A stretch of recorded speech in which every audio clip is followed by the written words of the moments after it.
bitterness and resentment that eats you away alive and does you more harm. I was asking you about guilt, Hmm. like something that you could have done different in the past and is haunting you now. Hmm. So I mean, how how do you reconcile that? You know? The only person who does not make mistakes is God Himself. Right? Are you God? No, I'm not. Then, if you made a mistake, what is the big deal? Why feel so guilty about it? The important thing is that we try and improve from the mistakes. So one man was walking down the street and he had his ear swollen.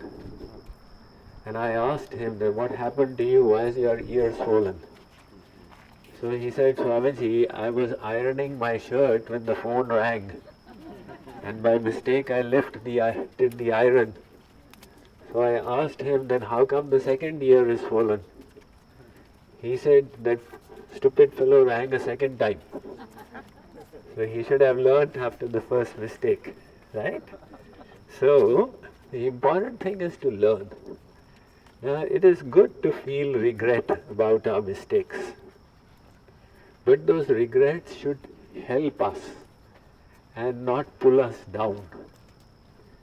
Life is about moving ahead, not about moving backwards. We made a mistake, we feel regret and remorse, and we make a resolve, I will try harder next time. But if we go into a spiral of guilt, then it will only disturb us and come in the way. So that is why we should just put it aside after that and move ahead with our life.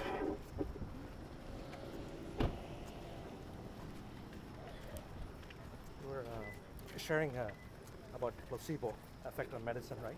Right? One example was a surgery where they made an incision without actually Arthroscopic surgery, the knee. without actually fixing the issue, but the body was They able just told them that we have fixed it. right. So how do you, in this case, consciously heal the body in this case? That's a very good question, because the example revealed the power of the mind over the body. Okay, nobody will come in front of Swamiji. So, now we can utilize this once we know. Now, we can think healthful thoughts. I am healthy and well. All my organs are functioning well. I am receiving the grace, by His grace, the energy of God. When you think healthful thoughts, your body health improves. That is what we do in the technique called subtle body relaxation.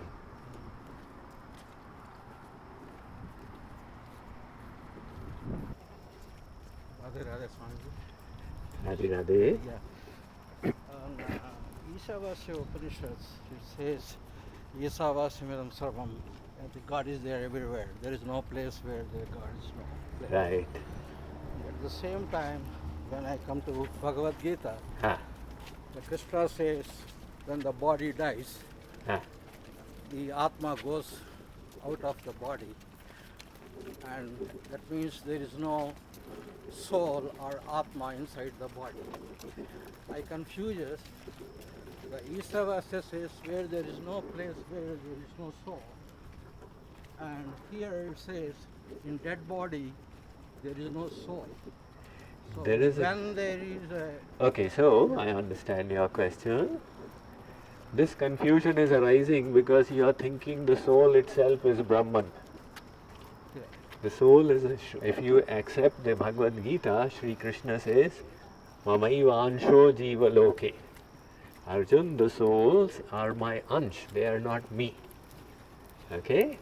So when the soul departs, it doesn't mean that God is not there. Agreed? So the soul is the soul, God is God. Right? Are you God? yes. You're God? Yes. No, I don't believe so. Yes. If you're God, then you should have no doubts. You should have all the knowledge. Yes. But mind, my mind is there. I'm there in the mind. You are there in the mind. But God is beyond the mind, right? If you are God, you should be all-knowing. Okay? So the God is Sarva Shaktiman, all-powerful, and the soul is a tiny fraction of God. The soul is vimukh from Bhagavan, and that is why it is overcome by Maya. In that state of ignorance, the soul is not knowing. Okay? But God is still all-knowing. The Shvetashvatar Upanishad says, Dva Suparna Sayuja Sakhaya, in your heart is God, and in your heart is also the soul. Two, Atma and Paramatma. The moment you go into Advait, there are so many confusions. This is only one of them. Supposing there is Advait, then you don't need to ask me because we are both one. Right?